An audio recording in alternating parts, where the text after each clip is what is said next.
let's take a look at the volume of a pyramid. If we go back to our formula sheet, and halfway down we had those three formulas. We've talked about the first two, and we're going to look at the last one, the volume of a pyramid. So let's take a closer look. Here we have a couple pyramids, and there's our volume formula. Now this is the volume formula as it is written on your exam. Now what does it mean? Because it says 1/3 AH. Well, what's the A and what's the H? If we expand it out, what this is the volume is equal to 1/3 times the area of the base times the height. Well, the height is just the height of the pyramid from the bottom straight up to the top. So from the bottom straight up to the top, from the bottom here straight up to the top. It is not the slanted edges. That is not the height. The slanted edges are not the height. But the area of the base.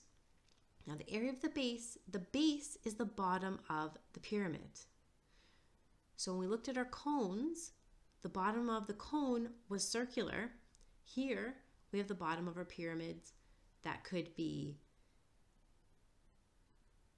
rectangular, it could be square, it could be triangular. Those are the most common, but the base is the bottom of the pyramid. So let's look at an example. So here we have a pyramid, and we're asked to find the volume. So let's start with our formula. Volume equals 1/3 AH. Now again, we know this is 1/3 times A times H. Now we need to work out A, which is the area of the base. Now if we look at our picture, the base is a rectangle with a length of 4 and a width of 3.5. So if we work out the area, we know a rectangle, to get the area of a rectangle, we multiply the length times the width. So it's 4 times 3.5, and that gives me 14. So the area of this base is 14. So A, I can substitute in for 14, and my height, I can substitute in 5, as the height of my pyramid is 5. So now that we have that information, we'll sub in the values. We know that A is 14, we just worked it out on the side, and our height is 5. Put that in my calculator and calculate it, and I'm going to get 23.3 centimeters cubed. This is rounded to 1 decimal place. Let's take a look at a second example. So here we have the Great Pyramid is a square base pyramid with a height of 480 feet. The side length of a base is 755 feet. We want to calculate its volume. So you have this information on the picture. If it is not written on your picture, I recommend writing it down.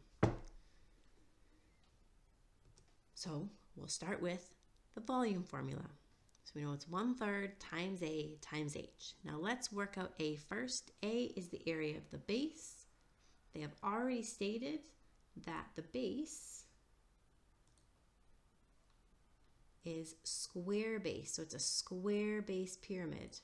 And we have, it's 755 is our length, and 755 is, you can think of the width, right? So we know to find the area of a square, we will need to multiply them, the length and the breadth, or it's the side squared. So the area is 755 times 755, which is 570,025. So we take this information and we'll substitute in our values. Our A, we've just calculated the value. The height is the height of the pyramid, which they have stated is 480 feet. So we'll substitute that in. Next, you'll see I've written this a little differently. I've written 1/3, just like when we're looking at the cones. It's the same, when we multiply by 1/3 is the same thing as dividing by 3. We'll type this into our calculator, and we will get 91,204,000 square feet.